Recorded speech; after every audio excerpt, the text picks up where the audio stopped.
हर हर महादेव। आप लोग सब कैसे हो? मैं बहुत अच्छी हूँ। आपका मेरा यूट्यूब चैनल में वेलकम है, स्वागत है। जैसे कि आप देख रहे हो कि मैं कहाँ पे हूँ, मैं बांदकपुर की कैंटीन में हूँ।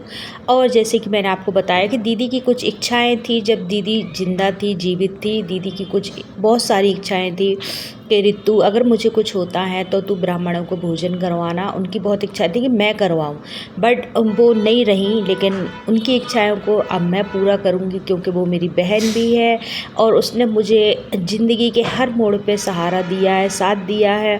तो मैं अपनी दीदी की इच्छाएं पूरी करूँगी, चाहे जैसे भी करूँ, लेकिन थोड़ी करूँगी, ज़्यादा नहीं कर पाऊँगी। तो मैंने ना बांदकपुर में कैंटीन में 7 ब्राह्मणों को भोजन करवाए।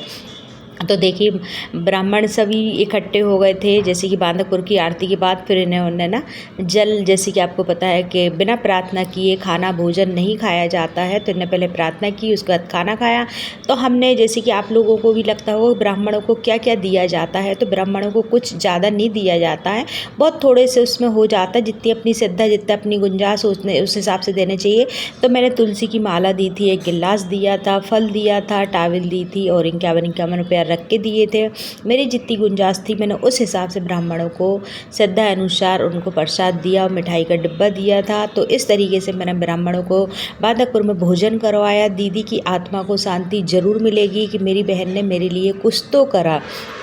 उसको भी पता है, मेरी बहन का सदा ही मेरे ऊपर आशीर्वाद है।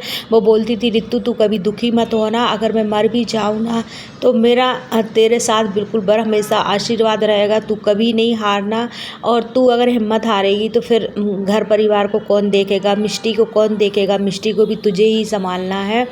तो कुछ मैंने दीदी की आत्मा की शांति के लिए एक छोटा सा काम किया है।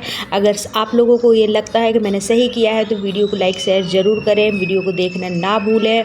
और आप लोग भी ब्राह्मण भोजन करें। ब्राह्मण भोजन करना बहुत शुभ होता है, बहुत अच्छा होता है।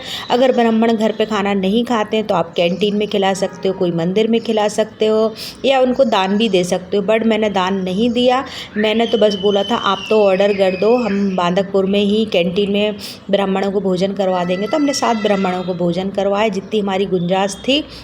साथ में मैं थी, मिष्टी थी, मेरा छोटा बेटा था और मेरा भतीजा था, मेरी बहन का लड़का था। हम लोग सभी, महाराज जी बोल रहे, मैंने बोली आशीर्वाद दो, बोले सदा ही आशीर्वाद तुम्हारा मेरे साथ है, मैं कब तुम्हें आशीर्वाद नहीं देता हूँ। तो वीडियो अच्छी लगे लाइक शेयर ज़रूर करें। हर हर महादेव, बम बम भोले।